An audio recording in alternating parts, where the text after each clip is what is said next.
Answer, welcome. Tingnan natin kung sino yung parating sa'yo ngayong August. Kamusta yung puso mo? Okay, be open-minded po. Hindi po halos lahat makaresonate. Kaya piliin nyo na lamang.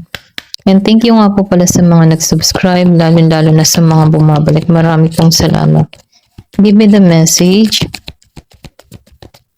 Sino yung parating sa'yo ngayong August? Give me the message. Sino yung parating sa'yo ngayong August? Deeply. Okay, meron ditong malalim.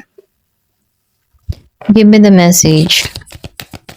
Sino yung parating sa'yo ngayong August? Meron ka ditong rejoice. Temptation. Give me the message. Emotion. Pwedeng kilala mo na to, okay? Or pwede rin bago to. So, piliin nyo na lamang, no? Nakikita ko dito, itong tao na to, no? Yung bang tipo na meron siyang malalim sa kanyang sarili, no? Meron siyang malalim na saloobin sa kanyang sarili. Kumbaga, itong tao na to, mahilig to mag-search, okay? Or pwede rin hinahanap niya yung soul purpose niya, okay? Or ano yung gusto niya sa isang relasyon, okay? Alam niya. Ito lang nakikita ko. Kumbaga, nadidiscover ng tao nito kung ano yung gusto niya sa isang relasyon. Gusto niya yung mas malalim na connection. Or pwede rin energy mo to, no? Humahanap ka dito ng mas malalim na connection. So, nakikita ko dito, meron ditong connection na patungo sa'yo na kung saan ano may saya.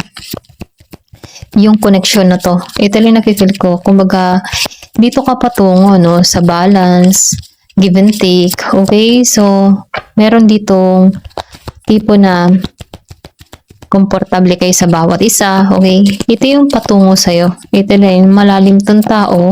Makakagaan mo to ng loob. Okay? Pareho kayo na balance mag-isip. Okay? Kaya lang, pinag-iingat ka pa rin dito, no? Kasi meron tukso, okay? Pwede rin may pumagitan sa inyong dalawa ng tao na to. Pwedeng kilala mo na to ngayon, okay? Ito lang nafe-feel ko. So, meron ditong sweet talker, or pwede rin sabihin na may panlilin lang, or pwede rin naaakit ito sa'yo, okay? So, piliin nyo na lamang, ano? So, nakikitaan ko rin dito na ikaw, gusto mo din dito ng malalim eh. Pareho kayong malalim eh. Ito yung ma-attract mo eh. Kung makikita mo yung emotion ng tao na to, no? Gusto nito yung malalim. Malalim yung feelings, okay? So, ikaw, humahanap ka dito ng mas malalim din kasi yung emotion. So, na-feel ko dito balance kayo, okay? Kaya lang, dahil may tukso, pwedeng matukso kayo sa bawat isa kasi yung emotion, yung lalim na nararamdaman nyo, pwedeng yung pakawalan sa bawat isa. Hindi nyo mapigilan, okay? Give me the message. Ano pa yung ano pa yung mensahe? So, attraction. So, nakikita ko dito, attract kayong dalawa eh. So, nakikita ko dito yung divine soul counterpart. So, nakikita ko dito na yung bang attraction nyo, palago ng palago pa sa bawat isa. Okay? Give me the message. Pwedeng nakakausap mo na to or pwedeng kung ikaw ay nasa isang relasyon, ano, matindi yung nararamdaman o pagkakasabi ko ng matindi lumabas ang intense. Matindi yung nararamdaman niya eh. Hindi niyo na mapigil yung intense sa bawat isa. Parang gusto mo lagi siyang makasama kasi may temptation. Pwedeng may magawa kayong dalawa. Okay? Pwedeng magbunga. Kasi ang lalim na ng connection eh. Malalim na yung nararamdaman niya. May pagkamapusok. Okay? Ito lang na-feel ko. Give me the message. So, nakikita ko rin dito, honor. So, ginagalang ka ng tao na to. Okay? May paggalang siya sa'yo. Ayan, ito rin nafe-feel ko. So, nakikita ko dito, no, na itong relasyon nito ay patatatagin ng panahon. Okay? Kumbaga, manonotice mo dito na iba siya. Okay? Kung nagkaroon ka na ng karelasyon before, iba yung mararamdaman mo dito. Iba yung pinararamdam niyang pagmamahal sa'yo. Okay? So, sinusubukan kayo dito or pwede rin sabihin, sinubukan mo to or sinusubukan ka ng tao na to. Kasi may temptation eh. So, pwedeng subukan ka nito kung kakagat ka din sa kanya kasi nafe-feel ko dito na gusto nito yung malalim eh. Kasi kung once na kumagat ka dito, halimbawa, tuksoyin ka niya sa yung tipong alokin ka niya about sa may mangyari sa inyo, ganyan. So, sinasabihan ka dito na huwag ka magpatukso, okay? Sinusubukan ka dito.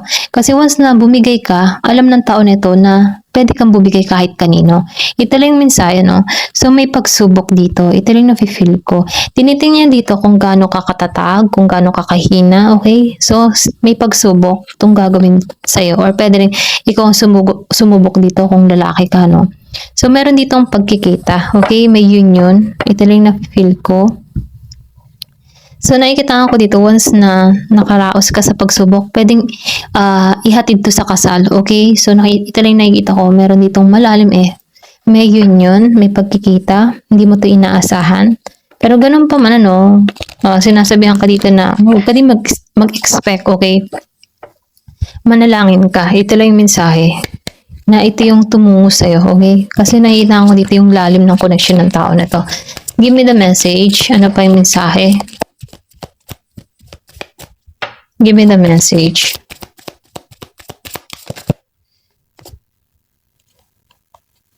Life purpose. Diba? Life purpose. Tapos dito yung soul purpose. So nakikita ko dito sa tao na ito, gusto niya yung mas malalim na connection. Gusto niya yung bang masasabi na yung tunay na relasyon, okay? Kasi nafe-feel ko dito na marami na tong nakikita na hindi nagiging matagumpay yung mga relasyon or mga connection, pulos hiwalayan, okay? So, nafe-feel ko dito sa tao na to, gusto niya yung kakaiba, yung may lalim, okay? Ito lang nakikita ko, may 19. Malalim tong tao. Ito lang nakikita ko. Give me the message. Or pwedeng ikaw to, no? Humahanap ka dito ng may lalim na connection, yung hindi lang panandalian, okay? Give me the message.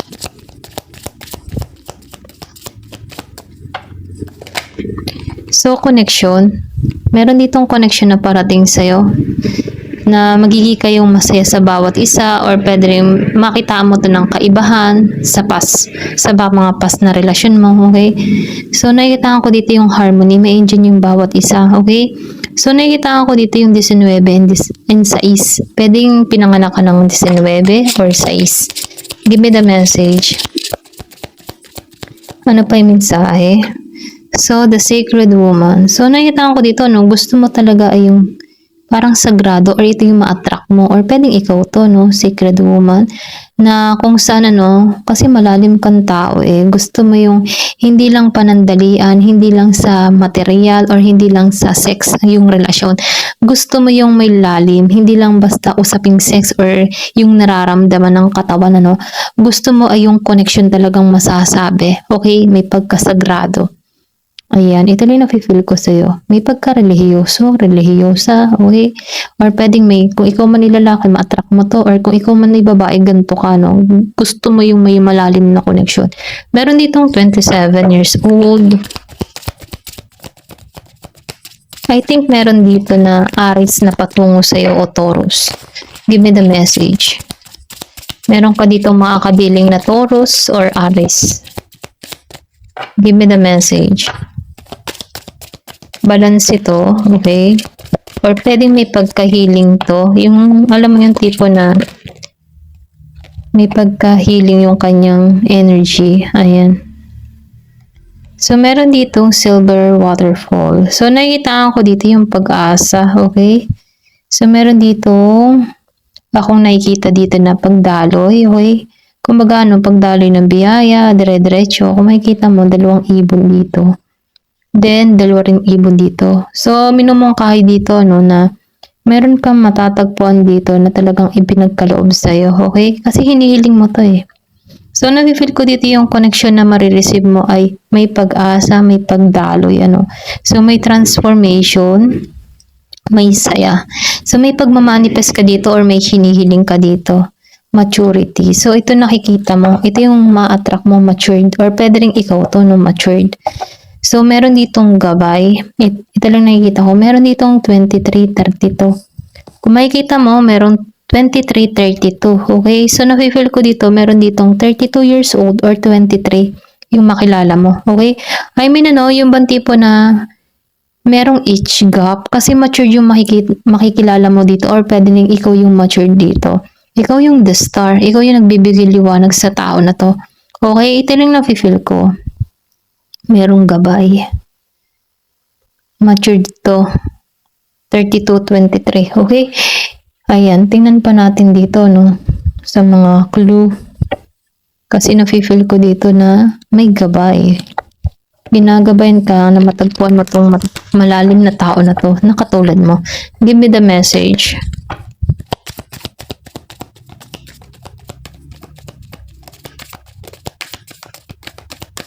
Ayan, tumalsik to. So, meron ditong Whisper of Mother Earth. So, nakita ko dito, no, itong tao na ito, para siyang ina. Ay, alam mo yun, yung ugaling ina, pagiging maalalahanin, maalaga, caring. So, nakikita ko dito na may inspired ka sa tao na to or pwede rin siya yung may inspired sa'yo. Ayan. So, meron ditong open, say yes. So, nakikita ko dito, no, trust life. Kumbaga sinasabihan ka dito magtiwala ka sa buhay. Kasi may gabay ka dito. Ginagabayan ka patungo dito sa tao na to. Okay? Or makilala mo tong tao na ito. Then nakikita ko rin dito yung paglago. Kasi may pagkano to eh. Pagka misteryosa. Ito rin nakikita ko. Or pwede rin ganun mo siya makita. Misteryoso. Or siya, ganun kanya makita. Or ganun mo to makita. Okay? Kasi 32-23. Kumbaga ano. Pareho kayo. Pareho kayo ng ugali. Okay? Ito lang nafe-feel ko. So, meron dito, parang mirroring each other. So, meron ditong the child within, inner mother, innocent. So, yung sinabi ko kanina, no, para kang magulang. Okay? Meron kang katangian ng isang magulang na may pagka-impact. Alam mo yung nararamdaman ng isang tao, kahit hindi magsalita to ng problema, nararamdaman mo. Okay? Feel mo sa isang tao kapag may problema. Okay? Andun yung concern mo. Kaya maybe ito din yung magustuhan katangian ng tao na to sa'yo kasi iba ka eh. Kumbaga mapag-aruga ka, mapag-alaga ka, okay? So the bloom. So nakikita ko rin dito, ito na yung tamang oras, okay? So meron ditong parating, sorpresa. Kumbaga pwedeng ready ka na. Ready ka nang ma-receive tong tao na to. Pwedeng matagal mo na tong hingihiling dito, okay? Or pwede rin meron ka ng binabago sa sarili mo. Okay, ito lang nakikita ko. Meron ditong pagbabagong nagaganap sa'yo na nag-harvest na. Okay? Give me the message. Ano pa yung mensahe?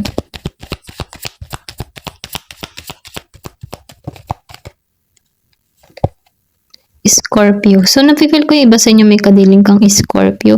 I think meron kang nakaraan na sobrang nakaranas ka ng kabiguan, ano, may panunukso or meron kang tao or may kadiling kang tao na natukso sa iba, okay? Ito yung dahilan kung bakit nagbago ka, okay? So, nafe-feel ko dito na-expose sa'yo eh kung ano yung klaseng tao tong person mo. Kaya ikaw nagiging kang maingat. Gusto mo, kung magkakaroon ka ng relasyon, gusto mo yung may lalim na connection. Okay? So, binago ka ng panahon. Give me the message.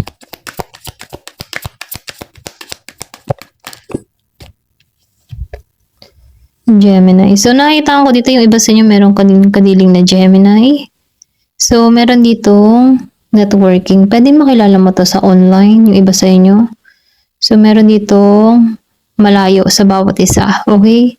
Pero ganun pa man, nafe-feel ko dito may tagumpay na hatid dito. So, earth sign. So, yung iba naman sa inyo, meron ditong kadiling na Taurus, Virgo, and Capricorn. So, nakita ko dito practical to eh. Patient. Hindi to nagmamadali, okay? Kasi naghahanap nga to ng mas malalim na connection. Kumbaga, okay lang matagal basta pang matagalan yung connection, okay? Hindi to nagmamadali. Ayan, ito rin na-feel ko. Ayan, tumalsik dito.